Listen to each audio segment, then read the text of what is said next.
We saw yesterday that it was always a part of God's plan for us to be redeemed. Our redemption was something that was written and determined in eternity, and He is fulfilling it in our lives, and He brings redemption to us. He brings salvation through us through Jesus Christ. So we looked at the Israelites and we talked briefly about the promise that God had made to Abraham, that his descendants would grow, that they would increase, that they would multiply. And so they did. They grew, they increased, they multiplied. And when this happened, a new king arose, and this is in Exodus chapter 1, verse 8. It says, "Now there arose up a new king over Egypt, which knew not Joseph."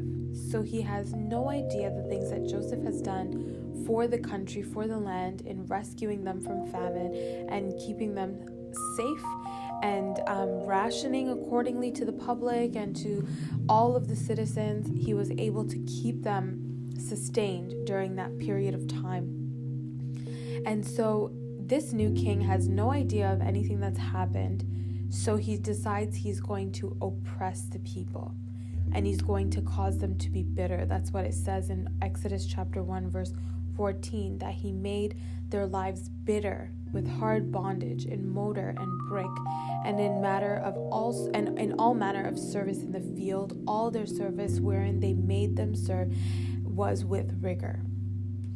So everything here, kind of, we can compare it to the world, and this is where we're going to pull those parallels.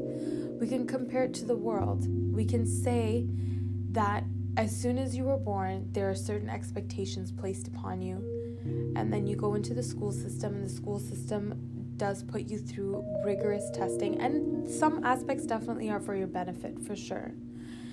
But then sometimes you hear a word like, you're going to fail. You can't do this. Oh, if you can't pass this course, you're just not going to make it anywhere. If you can't complete this, you're not going to get a job, and you're not going to be able to sustain yourself. And then you get to the job field, and you finished your education, you pushed, you worked, and now you're in the job field, and you are doing your interviews, and you're just not landing the job that's correct. So you keep searching for more jobs, and you keep searching for a different opportunity. And when you finally land something you want, and you see the promotion, maybe 1 year, 2 years into your career there, you see a promotion that you would like to achieve and you'd like to go for because you've been putting in the work and you know you deserve this position, but it goes to somebody else who you feel maybe didn't deserve it as much as you do, and you work, and then the doctor gives you a negative report, or you come home and realize that the financial investment you made wasn't so wise after all, or the kids in your home and the children that you have are veering down a path that you see is just not great, and we are oppressed by the world. We are oppressed by the things that the devil causes us to look to have confidence. And the Bible tells us that the Egyptians were doing that to the Israelites, and the Israelites gradually forgot that they were meant to be kings, and there were prophets in their midst.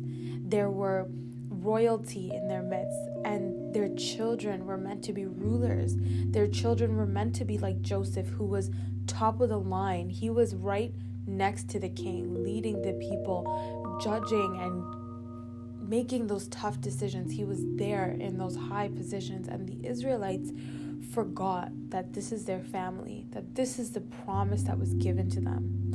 And sometimes you and I can forget the promises given to us. We can forget the things that God has said to us. We can forget the things that God has said is ours. Healing, we can forget that that is ours. Prosperity, we can forget that that is ours. Wisdom, we can forget that He gives that to us. We can forget the fact that the Lord is with us at all times. He is protecting us. We forget these things, and it causes us to continuously fall deeper and deeper into a pit that the world creates around us. They became so influenced by the world, and they started adopting the norms and conforming to the ways. And in Joshua chapter 24, verse 14, it says that they even started to serve the gods of Egypt, and they stopped serving the Lord. And sometimes we can do that.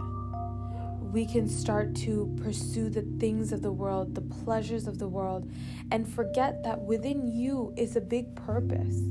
Within you is something that God created you with that was worth it, that He sent His Son to die for you. And when we forget this, we find ourselves in a very dangerous situation.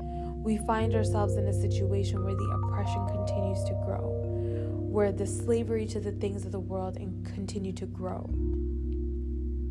But praise be to God that He sent His Son so we would be delivered. And praise be to God that He rescues us and He places us in the places that He needs us to place because He knew that we were worth it. He knows that you are worth it. So remember that today, and I will see you tomorrow as we continue to talk about redemption.